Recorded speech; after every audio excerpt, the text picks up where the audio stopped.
The sky over Delhi was soft and quiet that morning. The air was filled with the scent of wet earth after a light drizzle. People moved through the capital with their usual rhythm, unaware that inside the Prime Minister's residence, something deeply personal was about to unfold. Narendra Modi sat quietly in his office, staring at a single envelope on his desk. It was old, yellowed at the edges, and the handwriting on it was careful, almost hesitant. The return address read, Chennai, Tamil Nadu. He reached for it slowly, as if the paper itself carried weight heavier than it should. His fingers brushed the name on the back, Lakshmi Pichai. He remembered the name immediately. Lakshmi had written to him 5 years ago just once. It wasn't political. It wasn't about any policy or complaint. It was a letter from a mother, a proud mother. Her son Sundar had just become the CEO of Google, and she wanted to thank the country that raised him. In her letter, she said something that stayed with Modi ever since. My son left with nothing but a metal trunk and a mind full of dreams. Today, he leads one of the biggest companies in the world. India gave him the spine to stand straight, and that I will never forget. But Modi never responded. Not because he didn't want to bet, because sometimes, in the whirlwind of national duties, even the most heartfelt moments can get buried. Until now. Modi was going to meet Sundar Pichai today.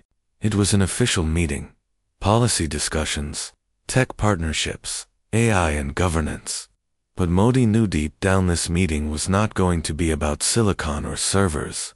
It was about a mother's letter, and a son who had once walked barefoot across railway platforms. Inside the Taj Palace Hotel, Sundar stood in front of the mirror. His collar was perfect, his words rehearsed, but his eyes betrayed something else. Tiredness, maybe, or hesitation. He hadn't been back to India in almost 3 years. Not like this. Not as the face of the future. He was still the boy from Chennai, who once ate idealists with 5 rupees in his pocket and walked to school because he couldn't afford a cycle. His mother, Lakshmi, sat nearby on the bed, adjusting the pleats of her sari. Her hands trembled slightly, not from age, but from something else, emotion. She was nervous, more nervous than her son. She had never been inside a prime minister's office, never thought she would sit across from the leader of the country, and she hadn't told Sundar about the letter. He didn't know she had written to Modi, didn't know she had poured her heart out onto a page and posted it with trembling fingers. As the convoy arrived, Modi waited at the door himself, a rare gesture. Sundar stepped out first, followed by Lakshmi.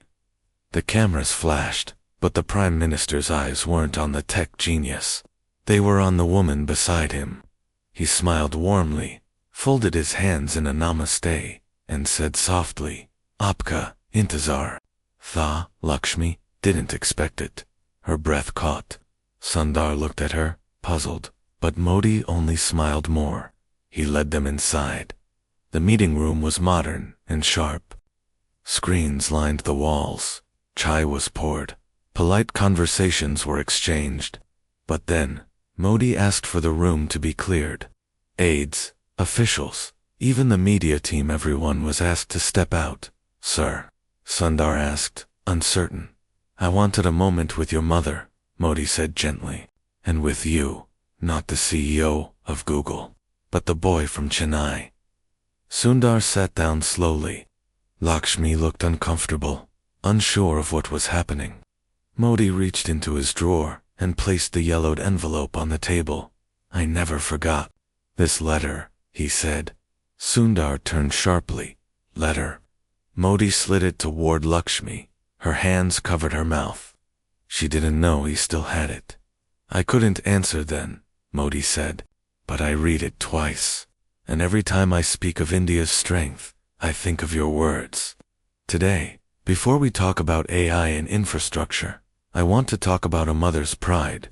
Sundar looked at the letter, then at his mother. She was crying now softly, silently. He reached for her hand. You wrote to the Prime Minister? He asked. Lakshmi nodded. tears flowing now. I just wanted him to know you were raised here, by this country, and that we never forgot where we came from. For a moment, there was no noise, no protocols, no titles, just a son, a mother, and a man who had been reminded that behind every great story, there is always someone who believed first. Modi's voice broke the silence. You know, we often talk about brain drain, but I see it differently. I see it as a promise sent out into the world.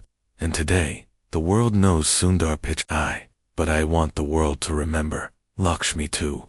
Because behind that success, there was a woman packing food in a steel tiffin, praying for train tickets, and telling her son to dream beyond the sky. Lakshmi looked down, overwhelmed. Sundar's eyes burned, not from shame, not from pain, but from something deeper: recognition, gratitude. The press would later report the meeting as a tech policy summit. They would talk about digital inclusion and smart governance. But in that room, something else had happened. Something no camera could capture. A forgotten letter had finally been answered, and a mother's tears had become the quiet anthem of a generation raised on hope. The ride back from the Prime Minister's office was silent at first. Sundar sat beside his mother in the back seat, watching the trees pass through the tinted glass. He kept glancing at her hands folded in her lap, still trembling slightly from the emotion of the meeting. She wasn't crying anymore, but something had shifted. Her silence wasn't from sadness. It was something heavier, something deeper, almost sacred. He finally asked, Uma, why didn't you tell me you wrote him? She looked at him and smiled gently. Because it was never about what he would say back. It was enough that I could speak. And when you speak from the heart, Beta, sometimes that's the only reward you need. Sundar nodded, unsure what to say. The letter, Modi's words. The unexpected emotion in that cold meeting room, it all swirled in his mind like a storm. His phone buzzed. A message from the PMO's secretary. Sir, Prime Minister Modi has invited you and Mrs. Pichai for a special visit tomorrow morning. Please clear your schedule. The visit will not be made public. He stared at the screen, then showed it to his mother. She tilted her head, confused. What does he want to show us now? I don't know, Sundar whispered. But it seems important. The next morning, Delhi was glowing under soft golden sunlight. Their car moved quietly through narrow lanes until it turned into a quiet residential neighborhood.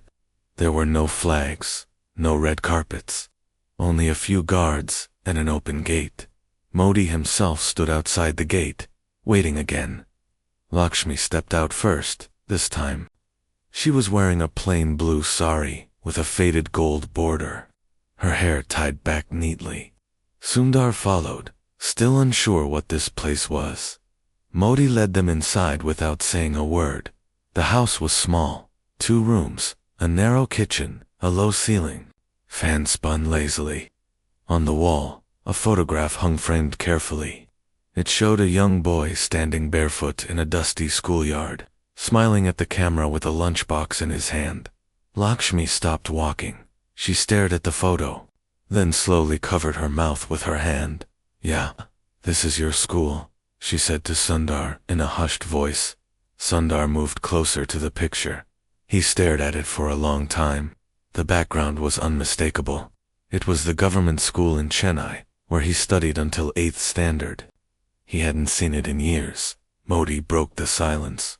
This was taken from the archive of the Tamil Nadu Board of Education. We found it last year during a school renovation. Lakshmi turned to him, surprised.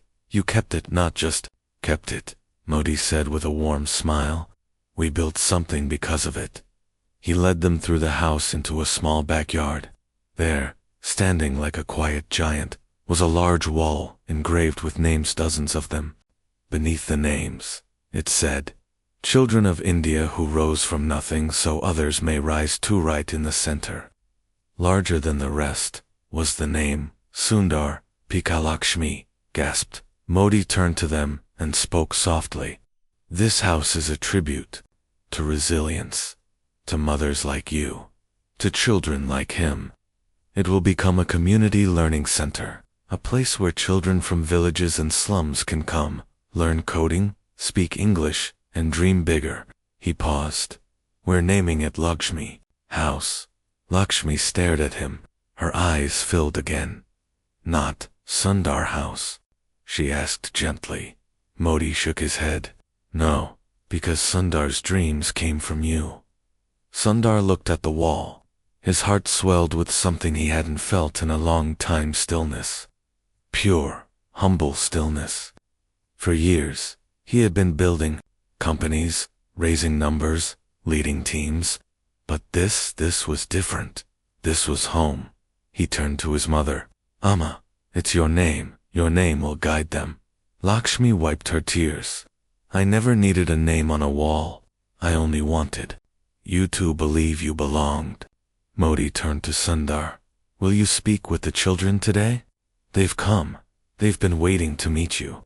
Sundar nodded. A bell rang softly inside the house. Then, through the side gate, about 20 young boys and girls walked in, all from nearby villages.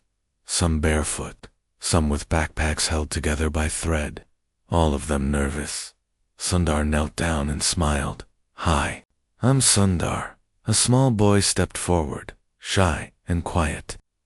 You are from Google, Sundar chuckled. Yes, but I'm also from a place just like yours. The boy looked down at his feet. My father says we can never be like you. Sundar paused, then looked the boy in the eye. Can I tell you a secret? The boy nodded. My father once sold his gold ring to buy me a train ticket. I wore the same pair of sandals until the sole came off. And when I first used a computer, I didn't know how to type. The boy looked up slowly. Sundar smiled and touched his shoulder gently. What matters is not where you begin. What matters is that you never stop walking. The children gathered around him. Questions poured in. Laughter followed. Even Lakshmi sat down on the ground with them, teaching one of the girls how to fold a paper into a boat. Modi watched silently from a distance. Later, as the sun began to lower, Lakshmi walked up to Modi. Thank you, she said. No, he replied softly. Thank you. The world needed to see that greatness doesn't come from privilege. It comes from quiet hands and mothers who believe. As they prepared to leave, Sundar turned one last time toward the wall. His fingers traced the name Lakshmi, and for the first time in years, he wasn't running toward success. He was walking back into his roots. The evening after their visit to Lakshmi House, Sundar sat alone by the hotel window. The city lights shimmered like fireflies caught in glass, but his mind wasn't in Delhi. It was in Chennai. It was on the train platforms, the narrow streets, the warmth of dosa on a steel plate, and the sound of his mother humming while folding clothes late at night. His phone buzzed again. This time, it was a reminder. National Youth Summit, keynote address, -10 a.m. Tomorrow, venue. Vigyan Bhavana's assistant had sent him the draft of the speech hours earlier. It was polished, full of statistics, innovation terms, and phrases like disruptive potential and next-gen talent. But Sundar couldn't read it. Something inside him had shifted. He walked to the desk, sat down, and opened a blank page. He stared at it for a long time. Then he typed slowly, like he was speaking to one child. Not a crowd, not an audience. Just one child who didn't believe he was enough. The next morning, the grand hall was packed. Over 1,000 students from across India had gathered. Some wore formal suits, others wore school uniforms. Some came from Delhi colleges, others from remote tribal schools. Cameras were placed, lights were set. Journalists filled the back rows. Lakshmi sat quietly in the third row, wearing a white sari with soft purple flowers. Next to her sat education leaders, tech founders, and union ministers. But she looked only at the stage. Modi was already seated, nodding as the anchor announced, "Ladies and gentlemen, we welcome the pride of India, the CEO of Google, Mr. Sundar Pichai." The hall erupted in applause. Sundar walked slowly to the podium. He wore a simple navy blue curtain knot, a suit. He didn't carry any paper, no tablet, no teleprompter. He stood still, took a deep breath, and looked straight into the crowd. Then, he smiled. "I was supposed to speak to you today about the future of technology," he began. "But if you don't mind, I want to tell you a story instead." The hall went silent. "When I was a boy, I lived in a two-room house in Chennai. We didn't have a refrigerator until I was 12. My father worked long hours and saved 4 years just to buy a scooter. We didn't have a phone. When we needed to make a call, we walked to a nearby shop and used the public booth." He paused. "I remember the first time I saw a computer. I was in college. It wasn't mine. I had to wait in line just to touch the keyboard. The screen glowed, and I didn't understand what to do. I was nervous. I thought maybe I wasn't smart enough." He let that sentence hang in the air. "But here's what I want you to know," he said, his voice steady. "Dreams are not born in air-conditioned rooms. They're born in small kitchens, on crowded buses, in whispered prayers." Lakshmi's eyes began to fill again. "My mother," Sundar continued, "she never went to college. She didn't understand silicon or programming, but she knew how to believe. When I failed a test, she didn't scold me. She made me tea. And when I didn't believe in myself, she did it for me." He looked across the audience and added gently, "Some of you here today may feel like you don't belong. Maybe you think success is only for others. Maybe you come from a village, or your English isn't strong, or your parents can't afford books." He leaned forward slightly. "But I am here to tell you none of that can stop you." Silence held the room like a heartbeat. "India does not rise through its privileged," he said. "It rises through those who build their future from scratch. One step at a time. One dream at a time. One belief at a time." Someone in the crowd began to clap. Then another. And then the entire hall stood up. Sundar stepped back from the podium and folded his hands. But as he walked off the stage, he heard something unexpected. Modi himself stood and began clapping slow and steady. The ministers followed. Then the camera crews. Even the security guards.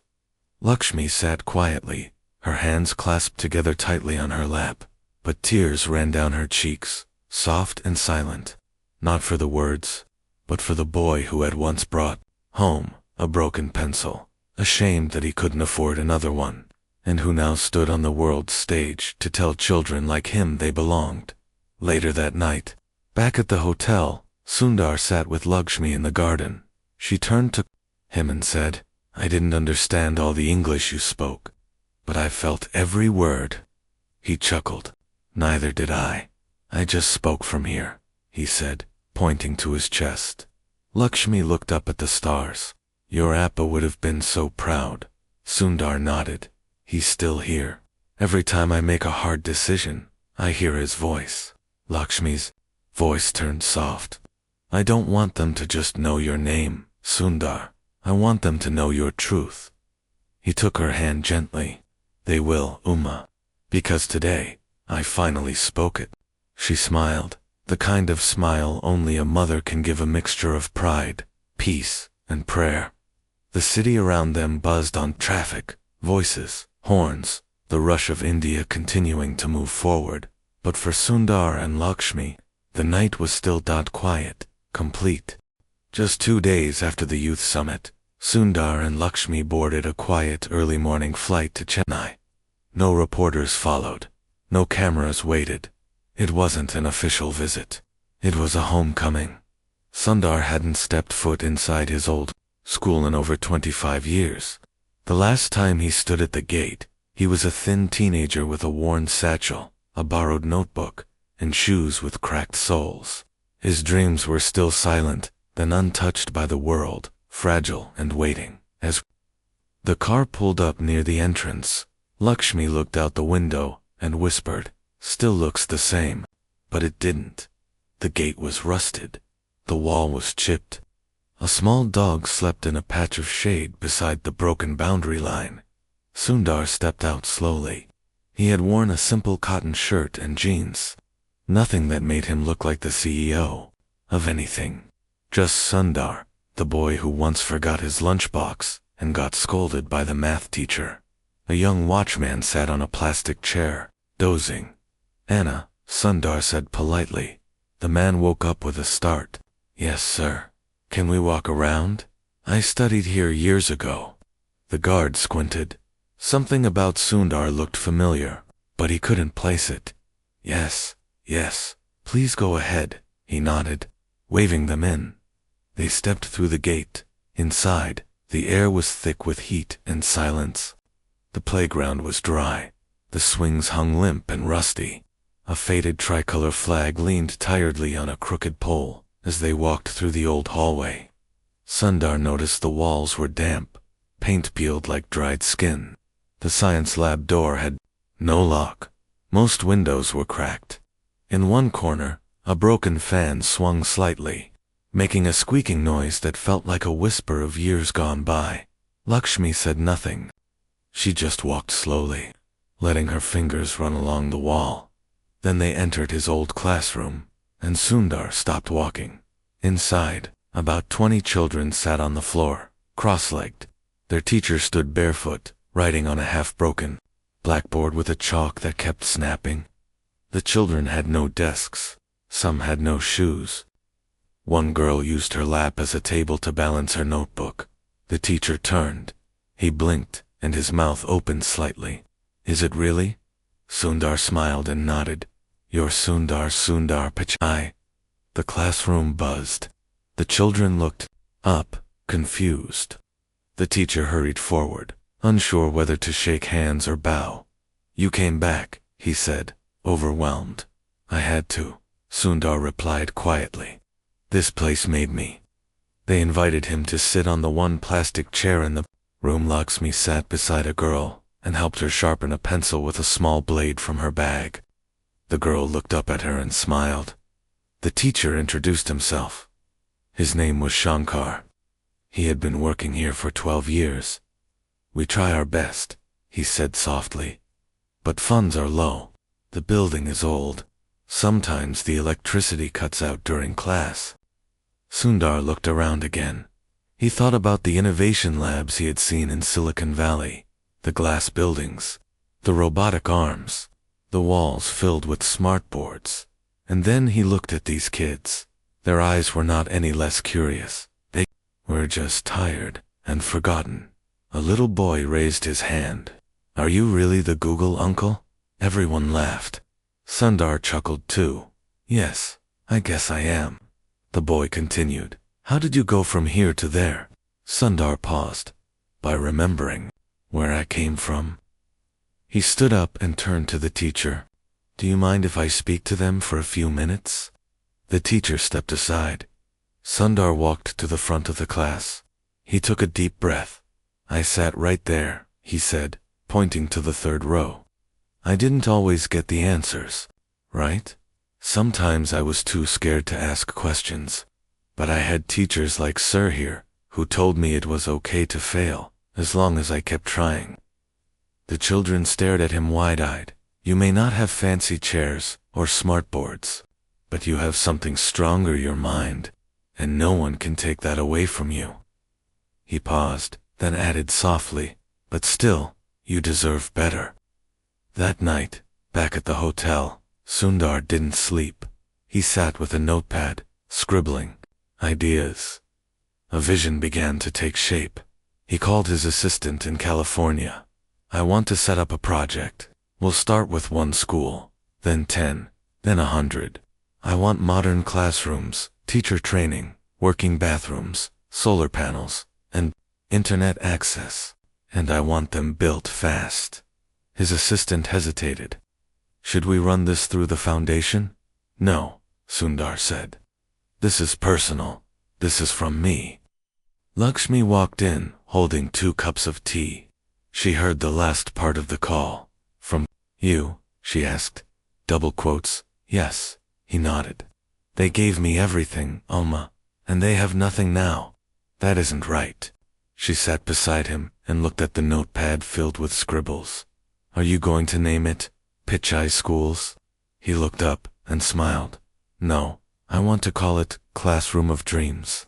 Lakshmi leaned her head gently against his shoulder. You're still that same boy. He put an arm around her. I just want to make sure that no child sits on a broken floor again and thinks that they are forgotten. Within days, construction teams were contacted. Architects were briefed. Engineers visited the school. And just 2 weeks later, bulldozers arrived at the gates. But this time, the media found out. Headlines exploded. Sundar Pichai returns to his school starts. India's fastest school rebuild. Mission from cracked floors to coding labs of dreams begins in Chennai. A CEO remembers his roots. Lakshmi's son changes everything but for Sundar. The only headline that mattered was the one he saw in the eyes of the children when he returned 1 month later. New paint. Fresh books. Desks lined in rows. Fans spinning. And on every desk, a single notebook with a line printed across the top. This is your story. Write it boldly. He watched them smile, play, learn, and deep in his heart, Sundar knew this wasn't just about buildings. It was about belief. That no child is too small to dream, and no dream is too big to begin on a classroom floor.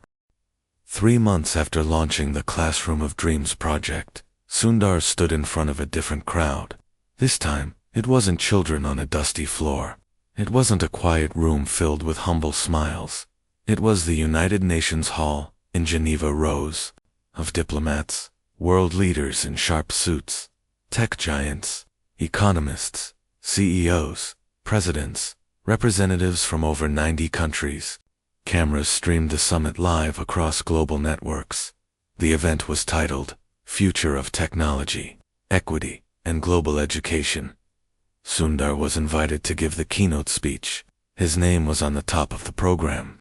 Some introduced him as one of the most powerful voices in tech. Others whispered that he would unveil Google's next big global initiative. They were all wrong. He hadn't come to talk about Google. He had come to talk about a wall in Chennai, backstage. His assistant handed him the official speech draft prepared, reviewed, perfectly scripted. He didn't take it. Instead, Sundar reached into his pocket and unfolded a worn-out paper. It had 3 lines written in his own handwriting. He took a deep breath and stepped onto the stage. Applause rang through the hall. He began with a quiet voice. Before I start, I want to show you something. The screen behind him lit up. A photograph appeared. A small classroom, 20 children on the floor, a cracked blackboard, a teacher barefoot. The audience watched silently. This, Sundar said, is where I started. And this is where millions still begin their education today. Not just in India. Not just in developing nations. But in every part of the world where the system favors the privileged and forgets the rest. He clicked again. A second image. A new classroom, fresh paint, sunlight through large windows. Children smiling, raising hands, sitting at desks with open books. And this, he continued, is what happened when belief met action. He paused. You invited me here to speak about the future. But we cannot talk about tomorrow if we forget where we began. I am not here today as the CEO of a tech company. I am here as the son of a mother who skipped meals to buy me books. As the student of a teacher who taught without electricity. And as a child of a country that gave me its last coin and told me to go build something bigger. Many in the audience sat straighter. When we talk about innovation, we speak of labs, funding, strategy. But we forget the most powerful innovation of compassion. Real innovation is when we design systems that remember the forgotten, when we build tools that serve not the next billion, but the first billion that were left behind. A diplomat from France leaned forward, stunned, double quotes. 3 months ago, I returned to my childhood school. The floors were cracked. The children were learning with torn books. They had no internet, no library, no dreams. And that's when I decided this can't wait for someone else to fix. So we started a mission, not a program, not a policy, a mission to rebuild classrooms, to restore hope, one school at a time. He let those words breathe. We called it Classroom of Dreams, and it is not a charity. It is a promise that the next generation of thinkers, builders, poets, doctors, leaders will not be denied just because they were born in the wrong PIN code. A murmur moved through the audience. Sundar's voice grew softer.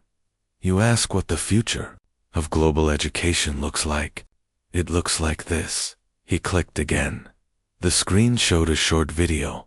Children in rural India coding with small laptops. Teachers attending digital workshops under solar lights. A young girl from Orissa showing an app she had built to help local farmers check weather patterns. The audience broke into applause, but Sundar wasn't done. And I say this now. He continued firmly. It is time we stop waiting for governments alone to solve inequality. Companies must step forward. Leaders must look back. Because if you don't remember where you came from, you will never know where to lead. He closed his speech with the words written on the classroom notebooks. This is your story. Write it boldly. Then he bowed his head, and silence followed. Then, a standing ovation, not the kind of applause that comes from habit, but the kind that rises from the soul. A few diplomats wiped their eyes. An education minister from Kenya stood with both hands over her heart. Modi, watching from New Delhi, smiled quietly and whispered to an aide. Today, India didn't speak in broken English. It spoke in unshakable truth. After the speech, dozens of country leaders requested meetings, not to talk about search engines, but to ask how they could adopt the Classroom of Dreams model.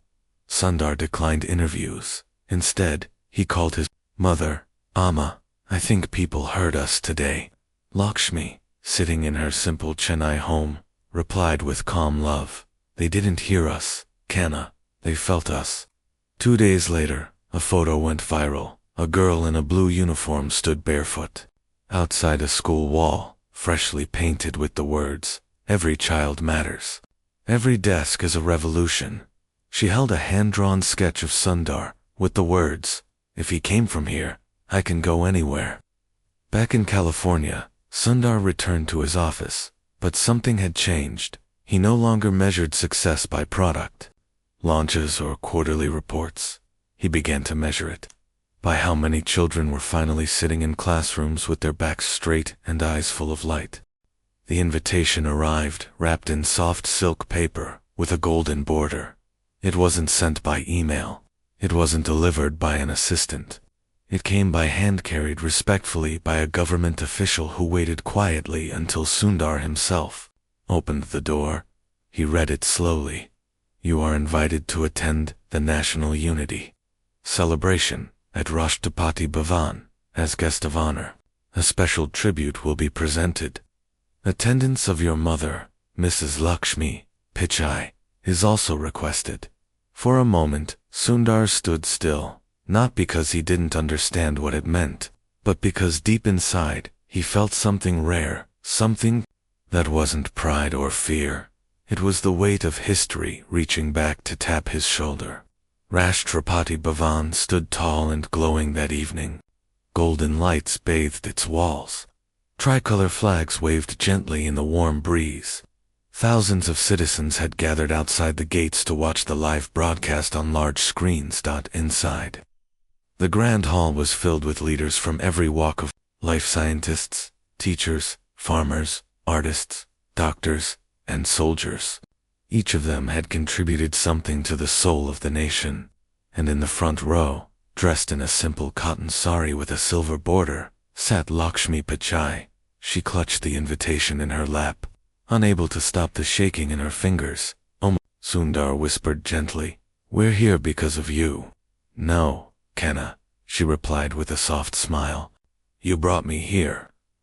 Prime Minister Modi walked in shortly after. Applause rose across the room. He walked up to the stage, nodded politely to the president. then turned toward the microphone.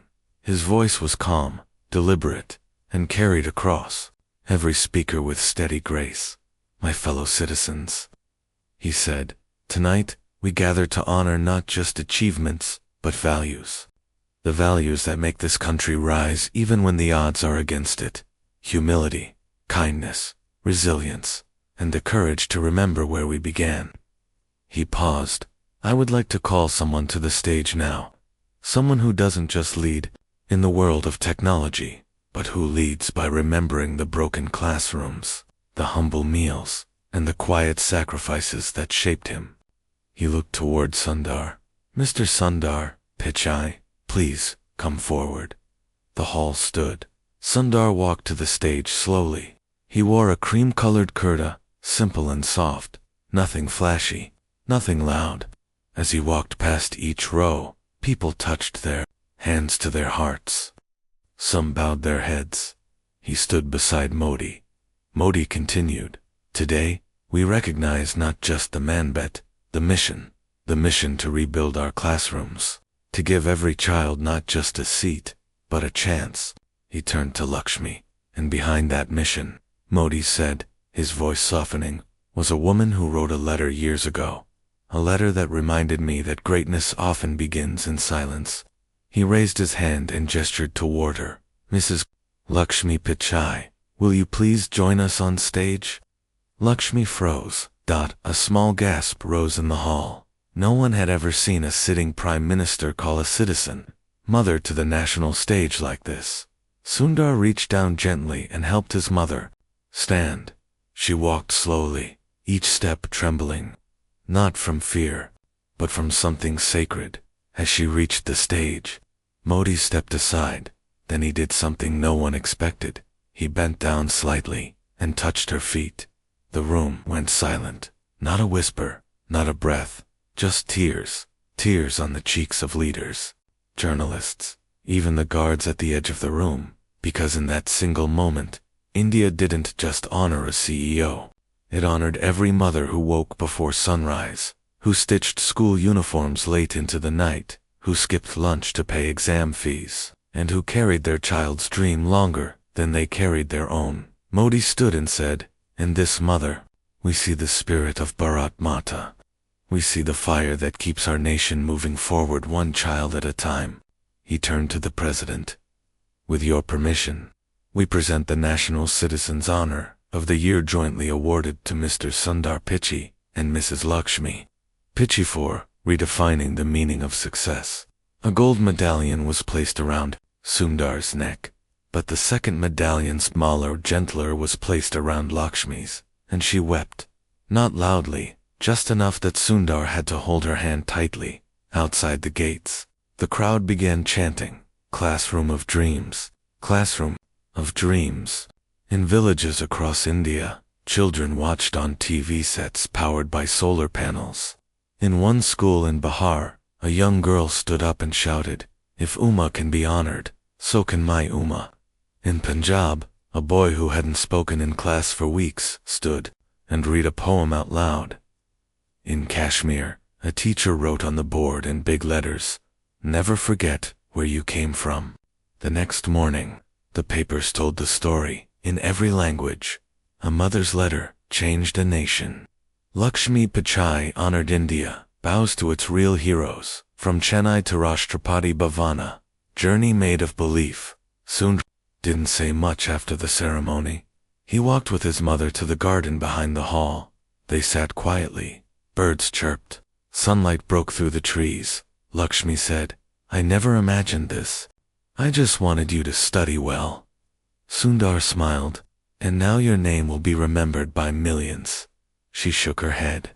"Names fade, but kindness stays." A week later, a new school opened in a small village in Maharashtra. On the wall was a message. "This school is dedicated to every child who dreams, and to every mother who dares to believe in them." Beneath it was a plaque. It read, "The future was built by the hands of a woman named Lakshmi," and in that quiet corner of India, a legacy was born. Not one of power, not one of wealth, but one of belief that shook the world. Across India, the Classroom of Dreams initiative had spread like a quiet revolution. One school after another was rebuilt. Children once too shy to speak were now leading morning assemblies. Teachers who had once worked with broken chalks now had access to tablets and training sessions. Even in the most remote parts of the northeast and tribal belts of Madhya Pradesh, new classrooms stood like lighthouses of hope. But for Sundar, the biggest transformation was something else. It was inside him. His role as a CEO didn't change, but the way he saw his job did. Every meeting, every innovation, every product now began with a question in his heart. How does this serve the child sitting on a dusty floor with no shoes? He had turned from a leader of a company into a servant of a cause. One afternoon, he was invited to deliver a talk at a global innovation festival in Tokyo. He stood on stage, smiled softly, and began with a sentence no one expected. "I want to talk about my mother." The crowd laughed gently, but Sundar didn't. He continued, "Because everything I know about design, leadership, and compassion I learned from her." Then he held up an object from his pocket, a small metal lunchbox. He said, "This was mine. It's old, dented, and smells a little like sambar. But inside this box lived every value that built me: discipline, effort, humility, and love." He held it up proudly and said, "We spend billions designing new systems. But what we need more of are people who remember the values that built them." The world clapped, but Sundar never sought applause. Back in Chennai, Lakshmi remained the same. She still cooked her own meals, still took the bus, still gave away half her pension to sponsor books for girls in the neighborhood. One morning, she called Sundar. Her voice was soft. "Kanna, will you come home for my birthday?" He smiled. "Of course, Amma. What do you want as a gift?" She paused, then said gently, "I want you to visit your Appa's grave with me." He was quiet for a moment, then nodded. "Yes, we'll go together." The next morning, they stood quietly at the small cemetery just outside Chennai. It was cloudy. Sundar cleaned the headstone with a cloth. Lakshmi placed jasmine flowers on it. They stood there for a while, not speaking, just remembering. Finally, Lakshmi said, "He didn't live to see all this, but I think he always believed it would happen." Sundar replied, "He was the first dreamer." Lakshmi chuckled softly, "And the first to panic when you failed math once." They both laughed. Then Sundar knelt down, placed the lunchbox beside the grave, and whispered, "Thank you, Appa." Later that week, Lakshmi fell ill. Nothing serious at first, a little tiredness, then fever, then weakness. Sundar brought her to Delhi for treatment. The doctors said it was age. Her body was slowing down. Sundar stayed with her day and night. One night, as she lay resting, she opened her eyes and looked at him. "Promise me something." He leaned forward. "Anything. Don't ever forget what this was about." He nodded, tears filling his eyes. Not about fame, not about speeches, but about belief and kindness. He kissed her forehead. "I'll never forget." She smiled. "Good. Now go get some sleep. You still look like that tired boy with a pencil behind his ear." They both smiled. Lakshmi passed away peacefully 3 days later. The news broke across the country. India's mother of dreams passes away. Lakshmi Pichai, the woman behind the man who changed classrooms forever. Nation mourns. The quiet fire that lit thousands of minds. Thousands attended her funeral. Not just leaders and celebrities, but children. Hundreds of children, from every village where a classroom had been rebuilt. From the first school in Chennai, to the newest one in Kashmir. They came holding signs. "Thank you, Amma Lakshmi. Your dream is now our dream." Sundar didn't speak that day. He couldn't. He just stood beside her and wept, openly grateful, broken, whole. 1 year later, Sundar was invited to inaugurate the Lakshmi Institute of Learning, a national center that would train teachers across the country with the latest tools and timeless values. He walked through the halls quietly. At the entrance stood a statue of Lakshmi, not grand, just her sitting on a chair with a steel lunchbox in her lap and a soft smile on her face. Beneath it were her words, carved in stone. I didn't raise a CEO, I raised a child who remembered. As the sun set over Chennai that evening, a group of children sat under a tree, studying with tablets and notebooks provided by Classroom of Dreams. One boy looked up and asked his teacher, "Miss, is it true that Sundar sir came from a school just like ours?" The teacher smiled. "Yes, and because he remembered us, now the whole world remembers him." And somewhere, in the quiet stillness of a gentle evening, the spirit of Lakshmi smiled, because her final lesson had been learned, not by one child, but by a nation.